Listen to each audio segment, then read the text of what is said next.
ನವೆಂಬರ್ಗೆ ಕನಕಪುರದ ಬಂಡೆಯ ಕನಸು ನನಸಾಗುತ್ತಾ?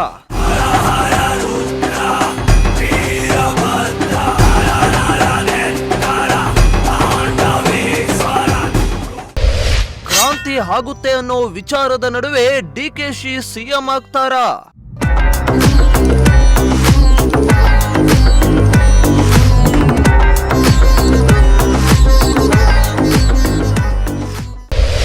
ಒಂದು ವೇಳೆ ಸಿಎಂ ಕುರ್ಚಿ ಸಿಗದಿದ್ರೆ ಒಕ್ಕಲಿಗರು ಏನ್ ಮಾಡ್ತಾರೆ?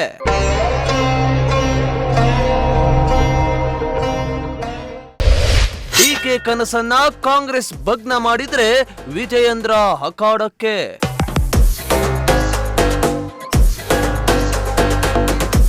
ಎಸ್ ವೀಕ್ಷಕರೇ, ರಾಜ್ಯ ರಾಜಕಾರಣದಲ್ಲಿ ದಿನಕ್ಕೊಂದು ರಾಜಕೀಯ ಬದಲಾವಣೆ ಕ್ರಾಂತಿ ಆಗ್ತಾ ಇದೆ. ಕಾಂಗ್ರೆಸ್ ಪಕ್ಷ ಆಡಳಿತಕ್ಕೆ ಬಂದ ದಿನದಿಂದಲೂ ಒಂದಲ್ಲ ಒಂದು ಸವಾಲುಗಳು ಎದುರಾಗುತ್ತಲೇ ಇದೆ. ಮುಖ್ಯವಾಗಿ ಜನರ ಮುಂದೆ, ಅದರಲ್ಲೂ ರಾಜಕೀಯ ಪಡಶಾಲೆಯಲ್ಲಿ ಚರ್ಚೆ ಆಗ್ತಾ ಇರೋದೇ ಪವರ್ ಶೇರಿಂಗ್ ವಿಚಾರ. ಹೌದು, 2023ರಲ್ಲಿ ಕರ್ನಾಟಕದಲ್ಲಿ ಆಡಳಿತಕ್ಕೆ ಬಂದ ಕಾಂಗ್ರೆಸ್ ಪಕ್ಷಕ್ಕೆ ಡ್ಯಾಮೇಜ್ ಕಂಟ್ರೋಲ್ ಮಾಡಿಕೊಳ್ಳೋದೇ ಕಷ್ಟವಾಗ್ತಾ ಇದೆ. ಇತ್ತ 5 ಗ್ಯಾರಂಟಿಗಳನ್ನ ಜಾರಿಗೆ ತಂದಿರುವ ಕಾಂಗ್ರೆಸ್ ಸರ್ಕಾರಕ್ಕೆ ಬೇರೆ ಅಭಿವೃದ್ಧಿ ಕೆಲಸಗಳನ್ನೇ ಮಾಡ್ತಿಲ್ಲ ಅನ್ನೋ ವಿರೋಧ ಇದೆ. ಮತ್ತೊಂದು ಕಡೆ ಅಹಿಂದ ನಾಯಕ ಸಿದ್ದರಾಮಯ್ಯನವರನ್ನ ಸಿಎಂ ಗದ್ದುಗೆಯಿಂದ ಕೆಳಗಿಳಿಸಿದ್ರೆ ಪರಿಣಾಮ ಏನಾಗಬಹುದು ಎಂಬ ತಲೆನೋವು ಕೂಡ ಇದೆ.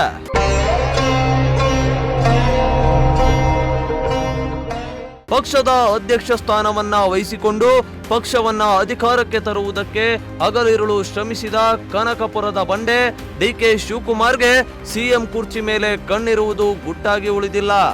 ಹಾಗಂತ ಪಕ್ಷದ ವಿರುದ್ಧ ಚಟುವಟಿಕೆಗೇನು ಡಿಕೆಶಿ ಮುಂದಾಗಿಲ್ಲ.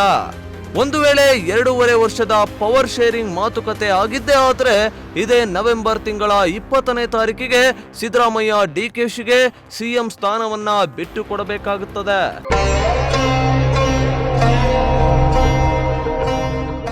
ಹೌದು, ಈಗಾಗಲೇ ರಾಜ್ಯದಲ್ಲಿ ನವೆಂಬರ್ ಕ್ರಾಂತಿ ಶುರುವಾಗಿದ್ದು, ಈ ನಡುವೆ ಸಿಎಂ ಸಿದ್ದರಾಮಯ್ಯನವರ ಮಗ ಯತೀಂದ್ರ ಸಿದ್ದರಾಮಯ್ಯ ನೀಡಿದ ಆ ಒಂದು ಸ್ಟೇಟ್ಮೆಂಟ್ ಈಗ ಪವರ್ ಶೇರಿಂಗ್ ವಿಚಾರವನ್ನ ಮುಂಚೂಣಿಗೆ ತಂದಿದೆ. ದಲಿತ ಸಿಎಂ ಕೂಗು ಕೂಡ ಎದ್ದಿದೆ. ಇದರ ಮಧ್ಯೆ ಈಗ ಡಿಕೆಶಿಯು ಮಾಸ್ಟರ್ ಪ್ಲಾನ್ ಕೂಡ ಎಣೆದು ರೆಡಿ ಮಾಡಿಕೊಂಡಿದ್ದಾರೆ. ಅದೇನ್ ಮಾಸ್ಟರ್ ಪ್ಲಾನ್ ಅಂತೀರಾ? ಹೇಳ್ತೀವಿ ಕೇಳಿ.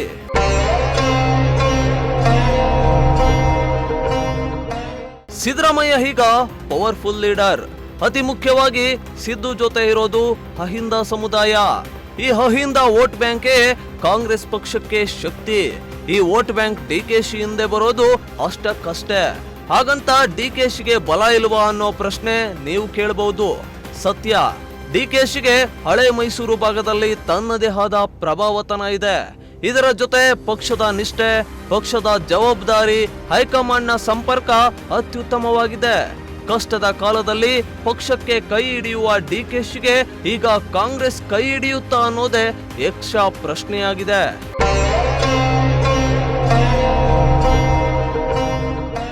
ಇನ್ನು ಕೆಂಗಲ್ ಹನುಮಂತಯ್ಯ, ಎಸ್.ಎಂ. ಕೃಷ್ಣ, ಈ ಎಲ್ಲಾ ಒಕ್ಕಲಿಗ ಸಮುದಾಯದ ನಾಯಕರುಗಳು ಕಾಂಗ್ರೆಸ್ ಪಕ್ಷದಿಂದ ಸಿಎಂ ಆಗಿದ್ರು.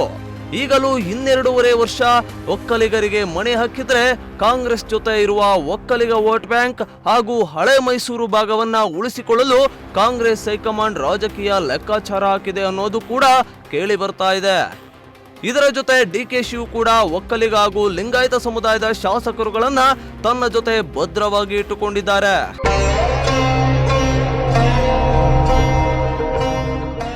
ಒಂದು ವೇಳೆ ಡಿಕೆ ಶಿವಕುಮಾರ್ಗೆ ಪವರ್ ಶೇರಿಂಗ್ ಆಗದೇ ಇದ್ದರೆ ಡಿಕೆಶಿ ತೀರ್ಮಾನ ಏನಾಗುತ್ತೆ ಅನ್ನೋ ಕುತೂಹಲ ಎಲ್ಲರಲ್ಲೂ ಮೂಡ್ತಾ ಇದೆ. ಇತ್ತ ಡಿಕೆ ಶಿವಕುಮಾರ್ ಜೊತೆ ಬಿಸ್ನೆಸ್ ನಲ್ಲಿ ಪಾರ್ಟ್ನರ್ ಎಂದು ಕರೆಸಿಕೊಳ್ಳೋ ವಿಜಯೇಂದ್ರ ಜೊತೆ ಕೈ ಜೋಡಿಸಬಹುದಾ ಅನ್ನೋ ಮಾತುಗಳು ಕೂಡ ಕೇಳಿ ಬರ್ತಿವೆ. ಬಂಡೆಯ ಜೊತೆ ಹೈಕಮಾಂಡ್ ಮೊಂಡುತನ ಮಾಡಿದ್ರೆ ಕಾಂಗ್ರೆಸ್ ಮನೆ ಒಡೆದು ಓಳಾಗುತ್ತೆ ಅನ್ನೋ ಗುಸುಗುಸು ಕೇಳಿ ಬರ್ತಾ ಇದೆ. ಇನ್ನು ಲಿಂಗಾಯತ ಸಮುದಾಯದವರ ಜೊತೆಯಲ್ಲಿಯೂ ಡಿಕೆಶಿಗೆ ಒಳ್ಳೆ ಬಾಂಧವ್ಯ ಇರೋದ್ರಿಂದ ಕೈಗೆ ಕೈ ಕೊಟ್ಟು ಕಮಲ ಹಿಡಿತಾರಾ, ಇಲ್ಲವೇ ನಾನು ಕಾಂಗ್ರೆಸ್ ಪ್ರಾಮಾಣಿಕ ಹಂತ ಅಲ್ಲಿಯೇ ಬಿಂಬಿಸಿಕೊಂಡು ಕೈ ಹಿಡಿಯುತ್ತಾರಾ ಬಂಡೆ ಅನ್ನೋದು ಕಾದು ನೋಡ್ಬೇಕಾಗಿದೆ.